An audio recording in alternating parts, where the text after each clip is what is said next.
Welcome sa DRS 2.0. Fresh at nagbabagang happenings ba ang hanap mo? Mga padabarkads man yan o mga trending topics? Pwes, sagutin natin yan. Kaya naman isubscribe nyo na ang ating channel para sa mga nagbabagang balita everyday.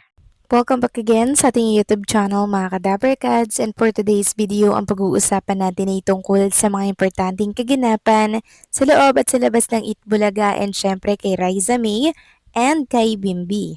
So kanina po sa pre-recorded po ng Itbulaga, syempre present muli si Bimbi mga kadabarkads, and during The Age is Right nga po, nagkaroon ng pagkakataong kumanta si Raisa May Dizon nang sayang na sayang duet po sila ni Miss Shirley Puentes. Bigay todo nga po si Raisa May Dizon dito, and may time pa nga pong pinatalikod niya po si Bimbi, at ito nga po ang nakakakilig dyan.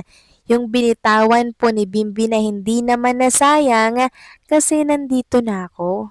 Kaya naman ang mga studio audience po at team bahay, kilig na naman po mga kadabarkads. Napakaklingi din talaga ni Bimbi kasi lagi siyang nakaakbay kay Raisa May, lagi po siyang nagahag or yumayakap. And syempre, nagkaroon din po sila ng duet na Raisa May and si Bimbi. Kinantahan po ni Bimbi si Raisa May na talaga namang kinakiligan din po ng marami. Talagang binibigyan po ng Itbulaga ng oras or pagkakataon si Raisa at Bimbi sa programang Itbulaga para po makapagpakilig and syempre magpasaya ng mga dabarkads natin na para bang may segment silang kanila na po, no? Segment na kanila na ang tema po ay talagang nagpapakilig mga kadabarkads. And eto pa nga po ang nakakaloka dyan. Maging si Miss Shirley Puentes, yung isa po sa mga secret agent po ng The Age is Right, kinilig din po ng gusto kay Bimbi and kay Raisa May Dizon. Kaya naman napatanong po siya mga kadabarkads kanina na, totohanan na ba talaga ito? Kasi kinikilig ako. Sumaging siya hindi na po nakapagtimpi mga kadabarkads, talagang kinilig na din po siya. So parami na po ng parami ang Team Maybe mga kadabarkads, at abot na po ito hanggang sa Canada at iba't ibang panig po ng ating mundo. Grabe no mga kadabarkads. Maybe fever, parami na po ng parami, at nakakatuwa lang na malaman na dumadami na po tayo mga kadabarkads. And also kanina po, nakita rin natin dito si Josh, yung kapatid po or kuya nitong si Bimbi. Since ito nga po ay pre-recorded, nakita na po natin mga kadabarkads sa backstage itong si Josh nung nakaraan pa.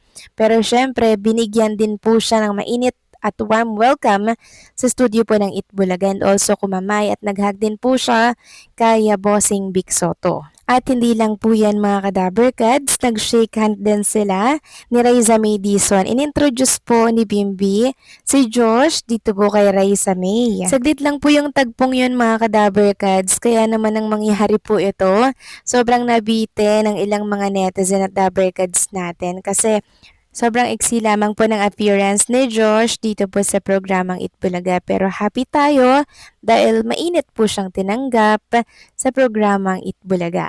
Hindi po malabo mangyari mga kadabarkads na gawan po ng bagong segment si Bimbi and si Raisa dito po sa Itbulaga.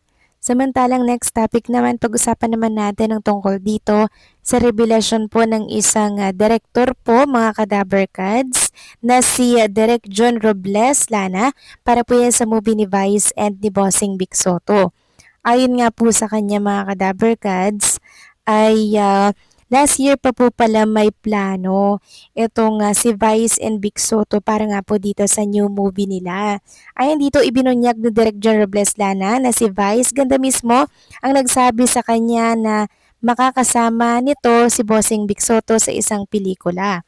Ayon sa direktor, nangyari ang pag-uusap habang ginagawa nila ang Call Me Mother noong nakarang MMFF. And also mga kadabarkads, pag-reveal po ni Direk John Robles Lana na talaga namang hindi lang daw tawang ihahatid sa atin ang moving ito. Dagdag pa nga po niya mga kadabarkads na hindi mawawala ang pagtalakay sa mga social issues dito po sa The Greatest Showdown na pagbibidahan po ni Bossing at ni Vice Ganda. At since hindi pa nga po buo ang casting niyan mga ka-Dabarkads at hindi natin sure kung kasama dito si Riza May and si Bimbi, meron naman tayong napag-alaman mga ka-Dabarkads na meron daw pong isang producer na inalok na si Riza May and si Bimbi dahil nga sobrang in demand ng dalawang ito mga ka-Dabarkads, abay meron pala agad lumapit na producer. Ayon nga dito, totoo ang mga balita na may producer na nagpakita ng interes na pagsamahin muli ang Maybe Love team ni Bimbi Aquino at Raisa May Dizon para sa isang teleserye o pelikula, lalo na matapos silang muling magsama at mag-trending kamakailan. Proyekto para sa Maybe dahil sa matinding kilig at suporta ng mga manonood nakarating sa mga producer at direktor ang panawagan na gawan sila ng sariling proyekto. Ayon sa mga ulat, may nag-alok na agad na gumawa ng pelikula o serye para sa kanilang dalawa. Si mga ka-Dabarkads, meron na po palang producer na nag-alok kay Riza May and Bimbi na gawan po sila ng proyekto or serye. Grabe mga ka-Dabarkads. Sobrang in demand naman talaga kasi nila. And maging yung lola, titas, millennial, and mga Gen Z, talagang hook na hook po sa tambalang Maybe. Kaya naman ang producer, talagang inalok agad sila ng series na gawan po sila mga ka-Dabarkads. Ano kaya ang sagot dito ni Riza May and ni Bimbi? Hopefully po ay tinanggap nila to mga ka-Dabarkads, no? Hopefully. At sino kayang producer yung nag-alok sa kanila mga ka-Dabarkads ng project, no? Talagang pinag-aagawan pala sila dito sa mundo po ng entertainment. Iba talaga kasi yung charisma meron. Si Bimbi Aquino, sabi nga nila itong si Bimbi, mala Alden Richards po yung galawan, yung aura, yung charisma, 'di ba? Dagdagan pa ng Raisa May Dizon, ako panalo to mga ka-Dabarkads. So marahil ito yung gagawing separate na project kaya siguro hindi isasama dito po sa movie ni Bossing and Vice Ganda. Pero hopefully hindi pa yun final. Sana ay magkaroon din sila ng appearance doon dahil ang mga Dabarkads natin talaga namang gustong gusto po na makitang mapasama itong si Bimbi and Raisa sa Metro Manila Film Festival. Siguradong riot ito mga ka-Dabarkads. Hopefully nga po, no? Isa po sa mga casting si Raisa and si Bimbi. At dahil nga po dyan sa balitang yan, maraming na-curious. Anong producer yan? Sinong producer yan? Anong series yan mga ka-Dabarkads? At kung tinanggap daw ba ito ni Riza May Dizon, ako yan po yung malalaman natin. Sa ngayon kasi, nakapokus muna sila sa programang Itbulaga and talagang binibuild up ito ng TVJ Production para mas lalong maraming mahook ang mga viewers, mga Dabarkads, para pag nag-launch sila ng bagong series or project, mas marami talaga yung maenganyong panoorin ito mga Dabarkads. Kayo ba?